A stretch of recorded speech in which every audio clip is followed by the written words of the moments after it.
اچھا حضرت، شب قدر جو اللہ رب العزت نے ارشاد فرمایا کہ یہ وہ رات ہے کہ جس کو پالے بندہ خیر من الف شہر، کہ اس کا مقام یہ ہے کہ 1000 مہینے کی عبادت سے بھی افضل ہے، بہتر ہے. تو اس کے پانے کا بہترین طریقہ کیا ہے؟ بسم اللہ الرحمن الرحیم.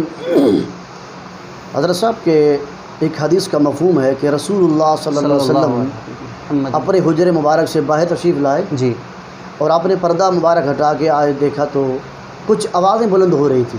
جی. تو آقا رسول اللہ صلی اللہ علیہ وسلم شاہ فرمایا کہ میں تم لوگوں کو بتانے آیا تھا واہ، کہ کون سی رات لیلۃ القدر کی ہے.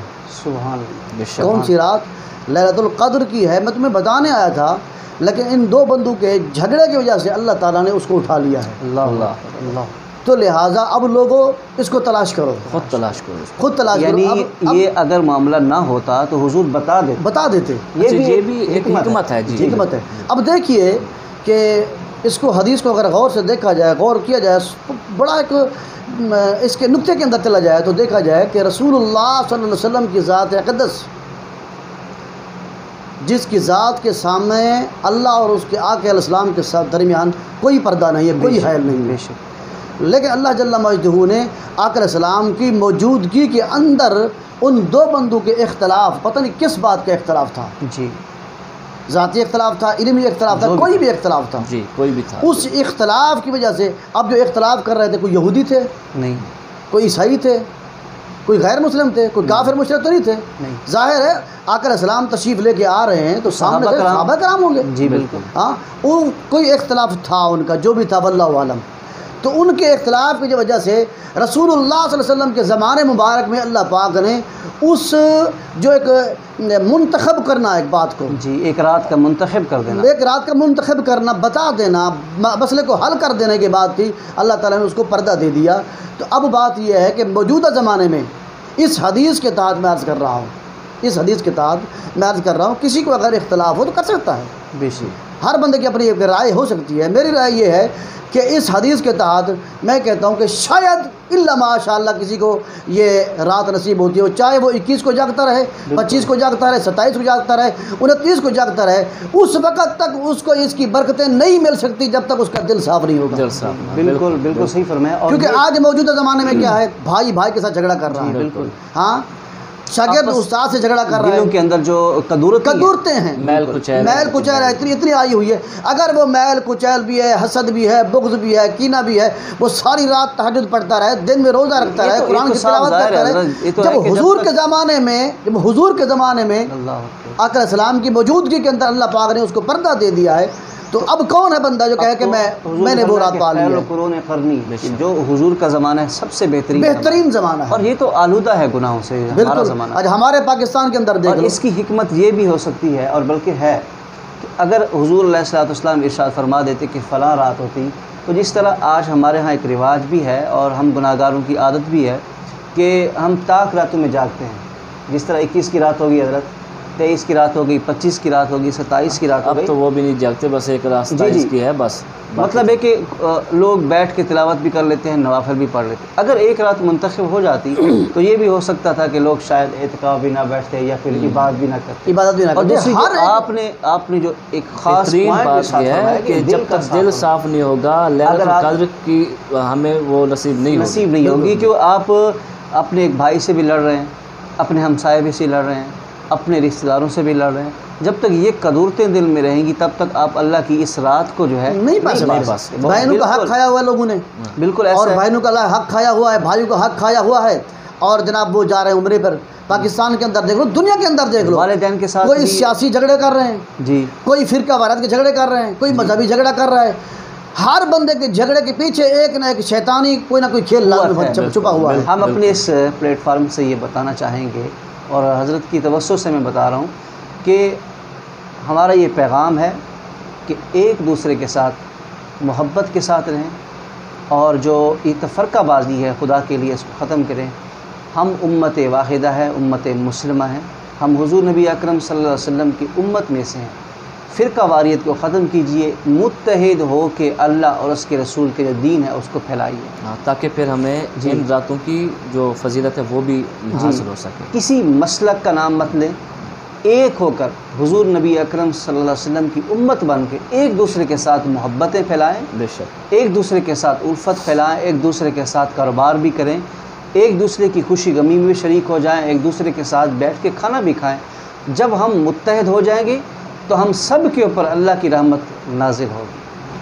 قرآن مجید کے ہوتے ہوئے جب کہ ہمارے پاس قرآن مجید موجود ہے، ایک ایسا خزانہ ہے کہ جو نبی اکرم صلی اللہ علیہ وسلم کے سینہ مقدس پہ نازل ہوا، بالکل اس کے ہوتے ہوئے کیا ہم انجیل یا زبور کا مطالعہ کر سکتے ہیں، یا ان کو کسی یہودی یا عیسائی سے بات کرنے کے لیے کہ ان کتابوں کا مطالعہ کر سکتے ہیں یا ان کو پڑھ سکتے ہیں؟ اس کے بارے میں ارشاد فرمائیں۔ اچھا، میں آپ سے ایک سوال کرتا ہوں۔ جی، اجمال اور تفصیل کے بارے میں آپ سب جانتے ہیں کہ اجمال کس کو کہتے ہیں، تفصیل کس جی کو بالکل۔ کہتے ہیں۔ اجمال ایک اول لیول کا درجہ ہوتا ہے، جی، اور اس کی تفصیل جو ہے بھی وہ اس سے دگنا اس جو کے بڑا آخری لیول درجہ۔ کا ایک درجہ ہوتا ہے۔ جیسے ایک آدمی ہے، وہ پہلے قاعدہ پڑھے گا، جی، پھر جا کے اسے قرآن پاک آئے گا، وہ اجمال ہے، وہ تفصیل۔ لیکن ایک آدمی جب مکمل طور پر قاعدہ پڑھ چکا ہے تو پھر اسے دوبارہ پڑھنے کی ضرورت نہیں، کیونکہ وہ اجمال کو مکمل کر چکا ہے، پھر بالکل اسے کافی۔ تفصیل آئے گی۔ جی جب وہ تفصیل پہ پہنچ جائے گا پھر اسے اجمال کی ضرورت نہیں رہے گی۔ جی، اللہ تبارک و تعالیٰ نے یہ کتابیں اپنے انبیاء پر نازل فرمائی ہیں، اس پہ ایمان لانا تو ہر ایک مسلمان پر فرض ہے۔ بالکل۔ اگر اس پہ ایمان نہیں لائے گا، کسی ایک کتاب پہ بھی ایمان نہیں لائے گا تو وہ کافر ہوگا، وہ مسلمان نہیں ہوگا۔ یعنی یہ بنیادی شرط ہے کہ جو بھی آسمان سے آسمانی کتابیں ہیں، جی، تمام کتب آسمانی منزلہ، کتب پہ ایمان چاہے وہ لانا انجیل ہے، چاہے زبور ہے، جی، چاہے وہ صحائف ہیں، فرض ہے۔ سب کے اوپر ایمان لانا لیکن شرط ہے۔ جتنا بھی انبیاء کرام پہلے آئے ہیں وہ ایک خاص وقت کے لیے اور خاص قوم کے لیے آئے علاقے تھے، کے لیے۔ اور خاص ٹائم کے لیے آئے تھے، جی، کہ جس وقت حضرت عیسیٰ علیہ موسیٰ علیہ السلام کی وہاں پر نبوت تھی، اور حضرت موسیٰ علیہ السلام اللہ تبارک و تعالیٰ سے احکامات لے آ کر اپنی امت کو بتا رہے تھے۔ جب حضرت عیسیٰ علیہ السلام تشریف لائے تو وہ سارے احکامات منسوخ ہو گئے۔ اب اللہ تبارک و تعالیٰ نے عیسیٰ علیہ السلام کو اپنے احکامات عطا فرمائے، کہاں وہ شراب کا حلال ہونا، کہاں وہ شراب کا حرام ہونا، کہاں کے معاملات کیا، مختلف جو مسائل جی، ایک خاص وقت کے لیے خاص معاملات پہ وہ ایک اجمال تھا۔ لیکن جس وقت اللہ تبارک و تعالیٰ نے قرآن پاک کو نازل فرمایا تو اللہ تعالیٰ نے فرمایا الیوم اکملت لکم دینکم واتممت علیکم نعمتی، فرمایا اب تمہارے لیے تمہارا دین میں نے مکمل کر دیا ہے، اس کے بعد اب کسی کو کسی کی ضرورت نہ رہی، نہ کسی کو تورات کی، نہ کسی کو انجیل کی، نہ کسی کو زبور کی۔ ہاں، حدیث مبارکہ میں ایک روایت ہے، حضور علیہ السلام تشریف فرمائے، حضرت جابر سے روایت ہے، حضور علیہ السلام تشریف فرماتے تھے، حضرت سیدنا فاروق اعظم رضی اللہ تعالیٰ عنہ، کون حضرت عمر ہیں جن کے بارے میں حضور نے فرمایا کہ اگر میرے بعد کوئی نبی ہوتا تو وہ عمر ہوتے، کہ جن کے بارے میں حضور علیہ السلام نے بارہا جنت کی بشارت دی، خلیفہ ثانی ہیں، کیا ان کی تعریفیں کریں؟ ہم تو ان کے قدموں کی خاک کے برابر بھی نہیں ہو سکتے، لیکن اس کے باوجود اس حدیث مبارکہ میں آتا ہے کہ حضور تشریف فرمائے، حضرت سیدنا فاروق اعظم رضی اللہ تعالیٰ عنہ تورات کا ایک نسخہ لے کے حضور کی بارگاہ میں حاضر ہوئے، جی بالکل، اور عرض کی حضور یہ تورات، حضور علیہ السلام خاموش رہے۔ اس کے بعد حضرت سیدنا فاروق اعظم رضی اللہ تعالیٰ عنہ نے یہ سمجھا کہ حضور کی خاموشی اجازت ہے، تو آپ نے اس کی تلاوت کرنا شروع کر دی، آپ اس کو پڑھتے جاتے تھے، اور راوی بیان فرماتے ہیں کہ حضور علیہ السلام کے چہرہ مبارک پر جلال کے آثار نمودار ہوتے، حتیٰ کہ حضرت سیدنا ابوبکر صدیق اکبر رضی اللہ تعالیٰ عنہ نے فرمایا، اے عمر تیرا ناس ہو تو حضور کے غصے کو نہیں دیکھتا؟ تو جب حضرت سیدنا فاروق اعظم رضی اللہ تعالیٰ عنہ نے حضور کے چہرہ مقدس کی طرف دیکھا اور آپ کے جلال کو دیکھا تو کانپ گئے، فوراً آپ نے ہاتھ میں باندھ عرض کی، رضیت باللہ ربا وبالاسلام دینا وبمحمد نبی صلی اللہ علیہ وسلم۔ پھر بتایا کہ یا رسول اللہ میرا ایمان آپ حضور میں اللہ کے رب ہونے پر، آپ کے رسول ہونے پر، اور دین کے اسلام کے دین ہونے پر راضی ہوں۔ تو حضور علیہ السلام نے فرمایا جی کہ میں آپ کا ہی غلام ہوں۔ جی، حضور علیہ السلام نے پھر کیا فرمایا؟ فرمایا عمر تم اپنی بات کرتے ہو، اگر آج کے دور میں حضرت عیسیٰ علیہ السلام بھی موجود ہوں اور تم لوگ ان کی تابعداری کرو مجھے چھوڑ کر، اللہ اکبر، تو تم کامیاب نہیں ہو سکتے۔ اللہ اکبر۔ اور فرمایا اگر عیسیٰ علیہ السلام آج میرے اس دور میں موجود ہوں گے تو انہیں بھی میری تابعداری کرنی پڑتی۔ تو اس سے تو صاف پتہ چلتا ہے کہ اگر آپ کے پاس حضرت عمر رضی اللہ تعالیٰ عنہ جیسی شان بھی کیوں نہ ہو، پھر بھی آپ کو تورات، انجیل، زبور پڑھنے کی ضرورت نہیں ہے، کیونکہ قرآن پاک آپ کے سامنے موجود ہے۔ یہ تو اس طرح ہے کہ جیسے ایک آدمی رات کے اندھیرے میں چراغ کو جلاتا ہے۔ کیوں جلاتا ہے؟ کیونکہ اس کے پاس اندھیرے کو دور کرنے کے لیے ایک چراغ موجود ہے۔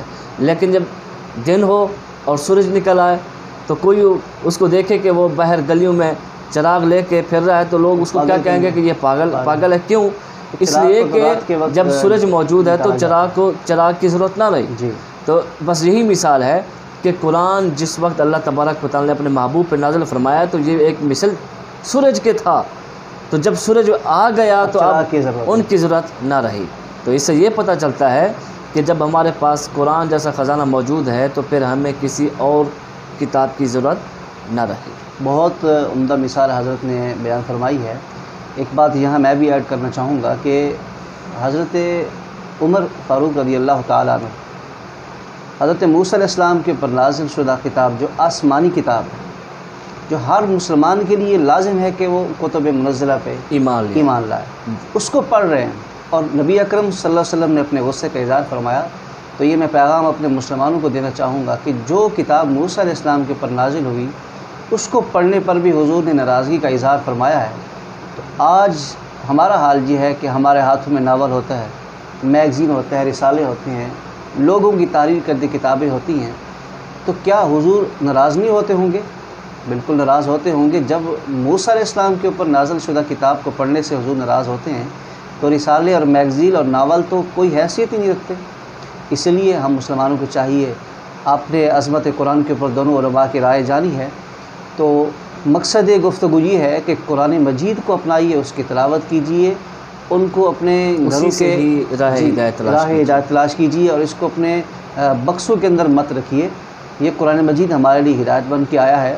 یہ وہ قرآن ہے کہ جس کے بارے میں علامہ اقبال رحمۃ اللہ علیہ فرماتے ہیں کہ تم قرآن کو اس وقت اٹھاتے ہو کہ جب تمہارا کوئی مر نہیں رہا ہوتا، جی، اور جب قرآن پڑھنے سے کسی کی روح آسانی سے نکل جاتی ہے تو یہ قرآن جو موت کے اندر بھی آسانی دے سکتا ہے تو یہ قرآن زندگی میں بھی آسانی دے سکتا ہے۔